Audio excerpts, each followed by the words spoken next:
안녕하세요. 저는 여러분들의 사회탐구 코치 미스터 수입니다. 오늘은 여러분들 2019학년도 6월 평가원에서 실시한 모의고사 수능시험의 예고편이라고 할 수가 있겠죠. 6월 모의평가하고 9월 모의평가가 정말 중요한데 이 유형대로 수능시험에서 나올 가능성이 굉장히 높기 때문에 여러분들이 굉장히 철저하게 문제 그리고 선지들을 다 분석을 해야 되겠습니다. 그래서 여러분들 이번 시간에는요 6월 모의평가 해설 강의를 하려고 합니다. 그래서 일단 1번부터 5번까지 선생님이 자세하게 문제풀이를 시작하도록 하겠습니다. 그럼 전자칠판에서 문제풀이 실시하도록 하겠습니다. 전자칠판으로 갈까요? 자, 1번 문제부터 문제풀이 해보도록 하겠습니다. 1번부터 5번까지만 문제풀이 하도록 하겠습니다. 이번 영상에서는. 자, 밑줄식 기억에서 리을과 같은 현상의 일반적인 특징에 대한 설명으로 옳은 것은 이렇게 했는데, 여러분들 기억, 초미세먼지주의보가 연일 발령. 이거는 여러분들 사람들이 하는 거죠. 발령하는 거는. 그래서 사회문화 현상이라고 할 수가 있겠고요. 니은은 빛이 여러 방향으로 흩어지거나 먼지 흡수돼 가시거리가 감소하는 거는 자연현상이라고 볼 수가 있고, 디귿 대기 중 오염물질이 수분을 흡수해서 미세먼지가 증가하는 거는 자연현상이 하는 거고, 리을 차간 거리를 넉넉하게 유지하고 속도를 유지, 이 부분까지 읽으면 이거는 사람들이 하는 거니까 사회문화 현상이라고 볼 수가 있겠네요. 자, 1번 기획과 같은 현상은 디귿과 같은 현상과 달리 확실성. 기억은 사회문화 현상이니까 확실성이 아니라 확률성이죠. 자, 니은과 같은 현상은 리을과 같은 현상과 달리 인간의 가치가 반영되어 나타난다라고 했는데, 니은은 자연 현상이기 때문에 몰 가치적이다. 인간의 가치가 반영되어 있지 않다라는 거죠. 자, 디귿과 같은 현상은 리을과 같은 현상과 달리 경험적 자료를 연구할 수 있다. 그쵸? 경험적 자료는 여러분들 과학이면 경험적 자료로 다 연구할 수 있거든요. 오감, 인간의 누구나 오감으로 느낄 수 있는 그런 자료들. 그러니까 자연과학이 됐든 사회과학이 됐든 다 경험적 자료를 연구하는 거야. 그렇기 때문에 디귿과 같은 현상과 달리 리을과 달리가 아니라 모두가 되겠네요. 그쵸? 그러니까 이거 3번 틀렸고. 4번은 기억과 같은 현상은 여러분들 사회문화 현상 같은 것은 이제 여러분들 니은 디귿이면은 니은은 자연현상, 디귿도 자연현상이죠. 사회문화 현상은 그 자연현상과 달리 보편성과 특수성 모두 다 같이 갖고 있다. 자연현상은 보편성만 갖고 있죠. 그렇기 때문에 4번이 정답이고요. 디귿과 같은 현상은 니은, 리을과 같은 현상과 달리 존재 법칙에 지배를 받는다라고 했는데, 자연현상은 존재 법칙 받는 거 맞아. 그쵸? 그런데 니은은 자연현상이고, 리을은 사회문화 현상이니까, 이게 지금 말이 안 되는 거죠. 그래서 짝이 안 맞는 거지. 그렇기 때문에 5번도 틀린 선지가 되겠습니다. 그래서 1번 정답은 4번이 되겠네요. 자, 그 다음에 2번 문제풀이 시작하도록 하겠습니다. 2번 같은 경우에는 여러분들 굉장히 당황했을 텐데 시간이 좀 굉장히 오래 걸리는 문제여서 이 문제 붙잡느라고 뒤에 문제까지 또 3번도 좀 시간이 오래 걸리는 문제였거든요. 그래서 초반부터 이렇게 시간이 오래 걸리니까 굉장히 당황해가지고 여러분들 문제를 좀 시험을 망쳤던 사람도 있었을 텐데 실제 수능에서도 처음에 이제 이런 시간이 오래 걸릴 것 같은 문제는 약간 거르고 뒤에 이제 쉬운 문제부터 푸는 게 좀 현명한 방법이라고 할 수가 있겠죠. 그래서 사회문화 현상을 바라보는 관점, 이거는 기갈상 물어보는 거죠. 자, 기갈상 문제인데 새로운 유형으로 문제가 나왔네요. 그래서 다음 게임에 대한 설명으로 옳은 것은 이렇게 했는데 7장의 카드가 있는데 7장의 카드에서 카드마다 점수를 부여하는데 이제 기능론, 갈등론, 상징적 상호작용론 하나에만 해당하면 1점, 2개에 해당하면 2점, 3개 모두에 해당하면 3점을 부여를 한다는 거죠. 그래서 A 상자에서 갑과 을이 3장을 뽑는데 3장을 뽑을 때 A 상자에 다시는 넣지 않는다는 거야. 그쵸? 그러니까 이 지금 7장의 카드에서 갑이 3장을 뽑으면 을은 4장 중에서 뽑아야 된다는 거죠. 그래서 3장의 카드로 획득한 총점이 높은 사람이 이긴다라는 거죠. 그럼 카드 1을 한번 봅시다. 카드 1은 사회 문제의 발생 원인을 설명할 수 있는 거는 여러분들 기갈상 다 해당되는 겁니다. 기능론은 그 사회를 구성하는 각 그 기관이 제 기능을 못하면 문제가 생기는 거고, 그치? 갈등론은 지배층이 피지배층을 억압하고 착취하니까 문제가 생기는 거고, 상징적 상호작용론 같은 경우에는 그 개인이 의미부여 상황을 정의를 잘 못해가지고 문제가 생기는 경우가 있다. 낙인 이론 같은 거. 그래서 카드 1은 여러분들 3점이 되겠네요. 자, 카드 2는 대립과 갈등을 사회구조의 필연적 속성으로 본다고 했으니까 이거는 갈등론 하나에만 해당되니까 1점이 되겠고, 자, 카드 3은 거시적인 측면에서 사회 변동을 설명한다라고 했습니다. 그래서 여러분들 이걸 보면은 거시적 관점은 두 개죠. 기능론과 갈등론이죠. 그러니까 이거는 2점이 되겠고, 사회의 각 부분이 상호 유기적인 관계에 있다고 보는 것은 여러분들 사회 유기체설, 그쵸? 유기체에 비유한 기능론이라고 볼 수가 있습니다. 그래서 1점. 개인들이 구성해내는 주관적 생활세계를 중시하는 것은 상징적 상호작용론이죠. 그래서 1점. 개인의 행위를 구속하는 사회체계에 초점을 맞춘다. 이거 거시적 관점을 말하는 거죠. 그러니까 이것은 기능론과 갈등론에 해당하는 거기 때문에 2점. 사회규범이 지배집단의 합의에 의해서 구성된다라고 보는 거. 이것은 갈등론이죠. 그렇기 때문에 이거는 1점이 되겠습니다.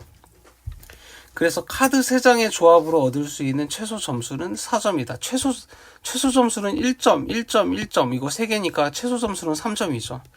카드 3장의 조합으로 얻을 수 있는 최대 점수는 제일 큰 거 3. 그리고 그 다음 2. 8점이 아니라 7점이 되겠네요.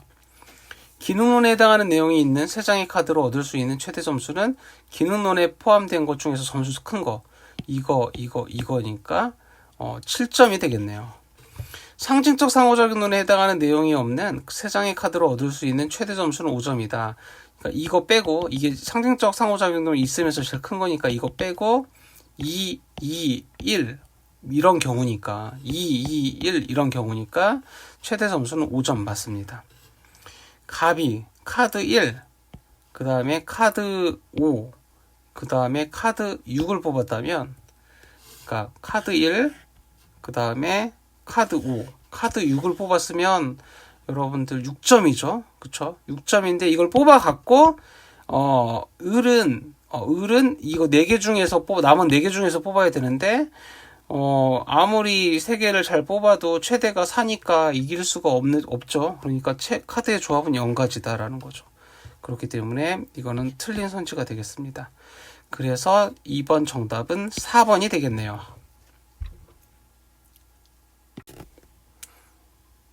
자, 그 다음에 3번 문제 한번 보도록 하겠습니다. 3번 문제에서 이제 시간을 많이 이제 뺏겼을 텐데, 이거 한번 보도록 하죠. 청소년의 스마트폰 의존과 여가활동의 관계입니다. 스마트폰의 의존도가 얼마냐에 따라서 여가활동이 어떻게 달라지는지 그걸 알고 싶은 연구인데, 일단 가설 1에서 스마트폰 의존도, 이것이 이제 여러분들 독립변수가 되겠고요. 그 다음에 스포츠 활동 참여, 이것이 이제 종속 변수가 되겠네요. 근데 이거는 이제 스마트폰 의존도가 높을수록 그 스포츠 활동에 참여하지 않는다. 그러니까 이거는 음의 관계에 이제 가설이 되겠고요. 그 다음에 이제 두 번째는 스마트폰 의존도가 이제 뭐 높을수록 그 다음에 청소년에 비해 컴퓨터 게임을 이용하지 않는다. 그러니까 낮아지는 거니까 이것도 음의 가설 관계가 되겠습니다. 조사 방법은 이제 중고등학생을 대상으로 1000명을 무작위 선정을 했답니다. 그래서 질문지를 통해서 이제 조사를 실시했고요. 이 애매모호한 이런 개념들을 이 질문지에서는 이렇게 표현을 하자, 명확한 구체적인 개념으로 바꿔줬죠. 그래서 이제 스마트폰 사용 시간을 일주일간 하루 평균 스마트폰 사용 시간으로 정하고, 그 다음에 이제 디귿은 지난 일주일간 스포츠 활동 참여 여부, 참여했는지 안 했는지, 그리고 지난 일주일간 컴퓨터 게임 이용 여부, 이제 이것에 대해서 조사를 해서 가설을 검증하고자 하는 거기 때문에 지금 이 과정은 개조작이라고 할 수 있죠. 개념의 조작적 정의 과정을 거쳤다라고 볼 수가 있습니다.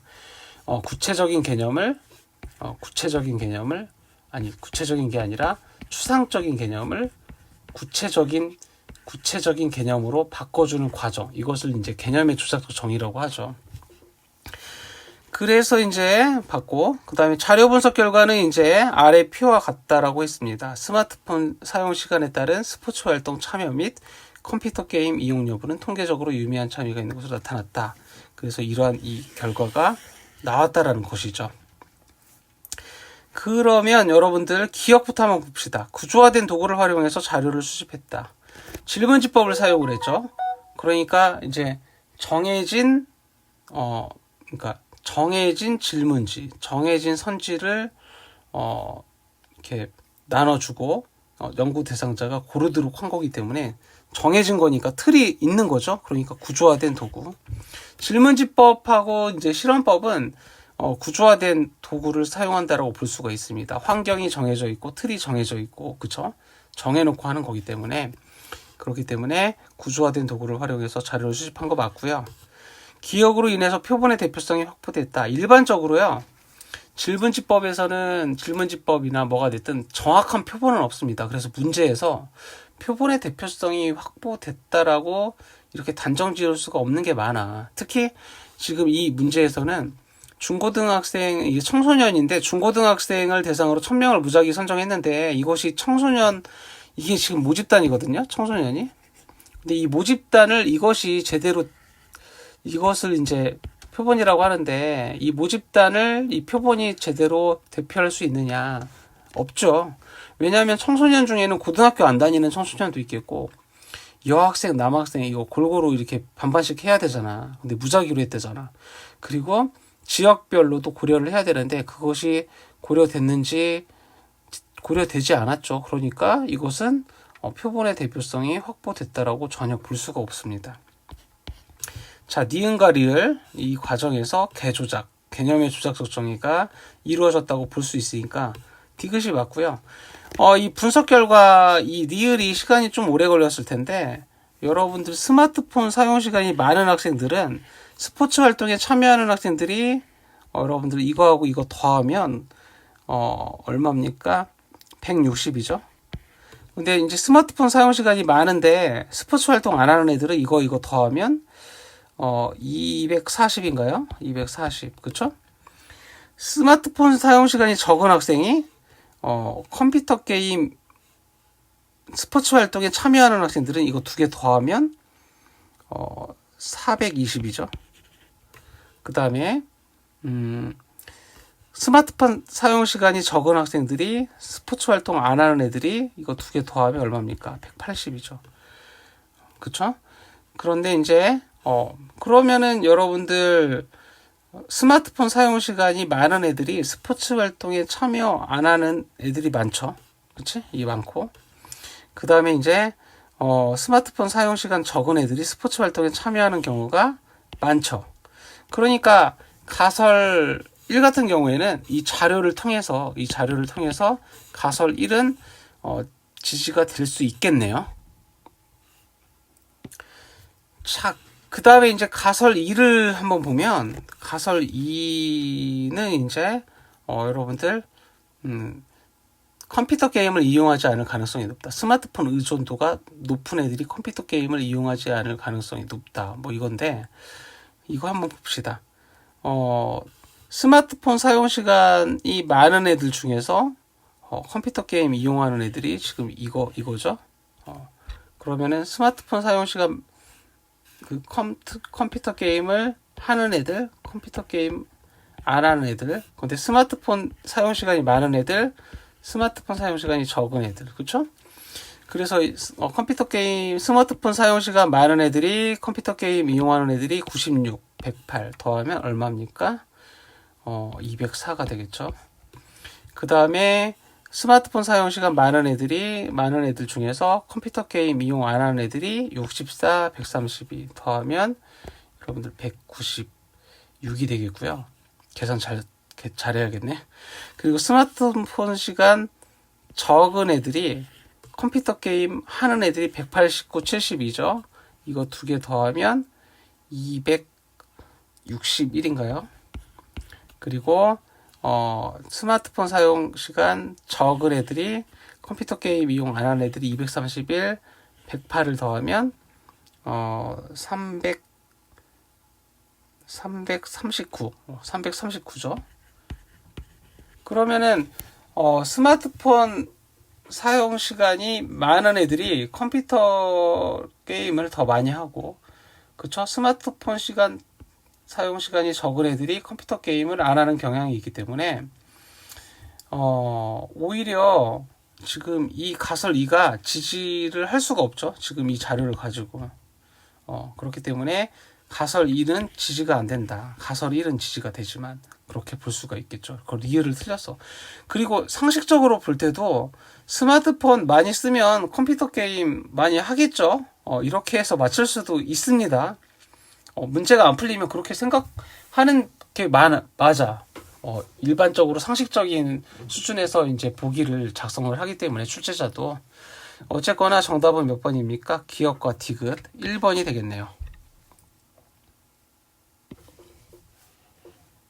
자, 그 다음에 4번 문제 한번 보도록 하겠습니다. 4번 문제는 굉장히 좀 쉬운 문제라고 볼 수가 있겠네요. 2번, 3번에 비해서는 쉬운 문제입니다. 그래서 이제 두 살에 대한 공통적인 설명이라고 했는데, 이 첫 번째에 나와 있는 선지는 스마트 키가 발생하니까 이제 불필요한 결제를 유도하고 이제 보이스피싱, 무슨 스미싱 이런 범죄가 발생한다는 거죠. 그러니까 물질 문화가 굉장히 발전을 해서 사람들의 생활이 편리해졌지만 사람들의 의식 수준, 정신 이런 게 이제 못 따라간다는 거. 최근 먹방, 신제품 리뷰 등 다양하고 유용한 정보를 제공해서 수익을 창출하는 1인 방송이 늘어나는데, 이 인터넷이 발달해서 1인 방송이 늘어나는데 사람들의 의식 수준이 딸려가지고 문제가 발생한다는 거죠. 그래서 이 이야기를 하고 있는 거죠. 이것을 우리는 뭐라고 합니까? 문화지체 현상이라고 하죠. 그래서 이 문화지체 현상은 물질 문화가 굉장히 빨리 발전을 하면 사람의 의식 수준이 못 따라간다는 거야. 이거는 이제 여러분들 좀 더 확장해서 생각을 해보면, 물질 문화가 발전을 한다는 거, 사회 변동을 별로 안 좋아하는 거겠죠. 그치? 그렇기 때문에 이 문화지체 현상은 기능론자들이 좀 이야기를 하는 경향이 있어요. 그래서 이제 보면은 물질 문화의 발명으로 인해 세대 간 갈등이 증가하였다. 물질 문화에 대해서 이야기는 하고 있지만 세대 간 갈등은 나타나 있지 않죠. 2번, 지배적인 문화의 질적 저하로 인해 반문화가 확산되었음을 보여준다라고 했는데, 그 모습은 나타나 있지 않습니다. 이 선지에서는. 지배적인 문화라고 하는 거는 이제 대다수의 사람들이 그렇다고 하는 그런 상식적인 그런 지식이나 아니면 규범, 규칙 이런 걸 이야기를 합니다.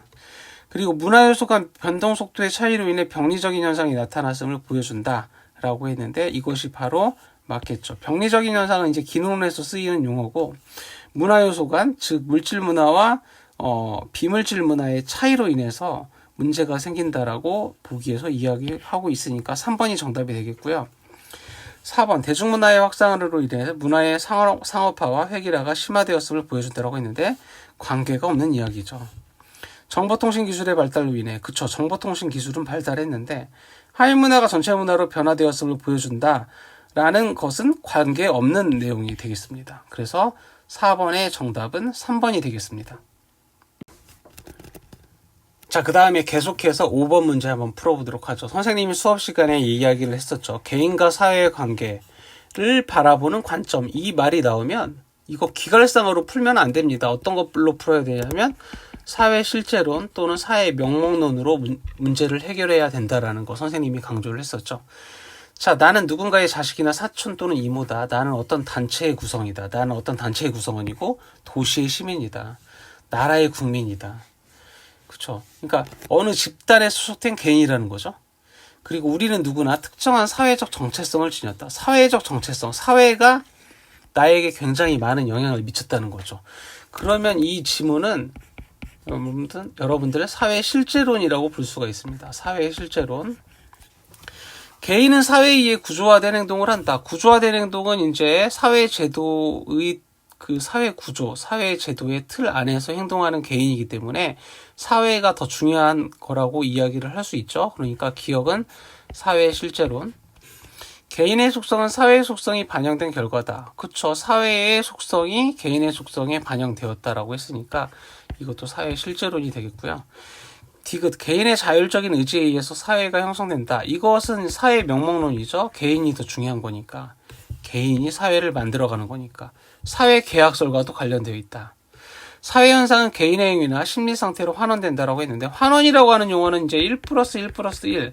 3명이 모이면 딱 3만큼의 집단이 형성된다는 거고, 이 3이 다시 흩어져서 이 개인, 3명의 개인으로 이제 바뀔 수 있고, 또 3명의 개인은 3이라는 집단을 이룰 수 있고, 왔다 갔다 할 수 있다라는 거죠. 분자가 원자가 되고 원자가 분자가 되듯이. 이 용어는 여러분들 명목록에서 쓰이는 거죠. 그래서 사회 명목론의 특징입니다. 이거는. 그렇기 때문에 리을은 틀렸습니다. 그래서 정답은 사회 실제론 2가지 고른 거고요. 정답은 1번이 되겠습니다. 자, 이렇게 해서 1번부터 5번까지 문제 풀어봤습니다. 초반에 2번, 3번이라고 하는 좀 어렵고 까다롭고 시간이 오래 걸리는 문제가 있어서 여러분들이 당황했을 텐데요. 아마 9월 모의평가 실제 수능에서도 이러한 초반에 좀 시간 오래 걸리는 문제를 깔아놓을 거기 때문에 웬만하면 좀 어렵게 보이는 거는 건너뛰고 뒤에 있는 쉬운 문제부터 해결하고 문제를 푸는 게 어떨까요? 아무튼 여러분들 지금까지 들어주셔서 감사하고요. 5번까지 해설 강의는 이 영상에서 여기까지 하도록 하겠습니다. 들어주셔서 감사합니다.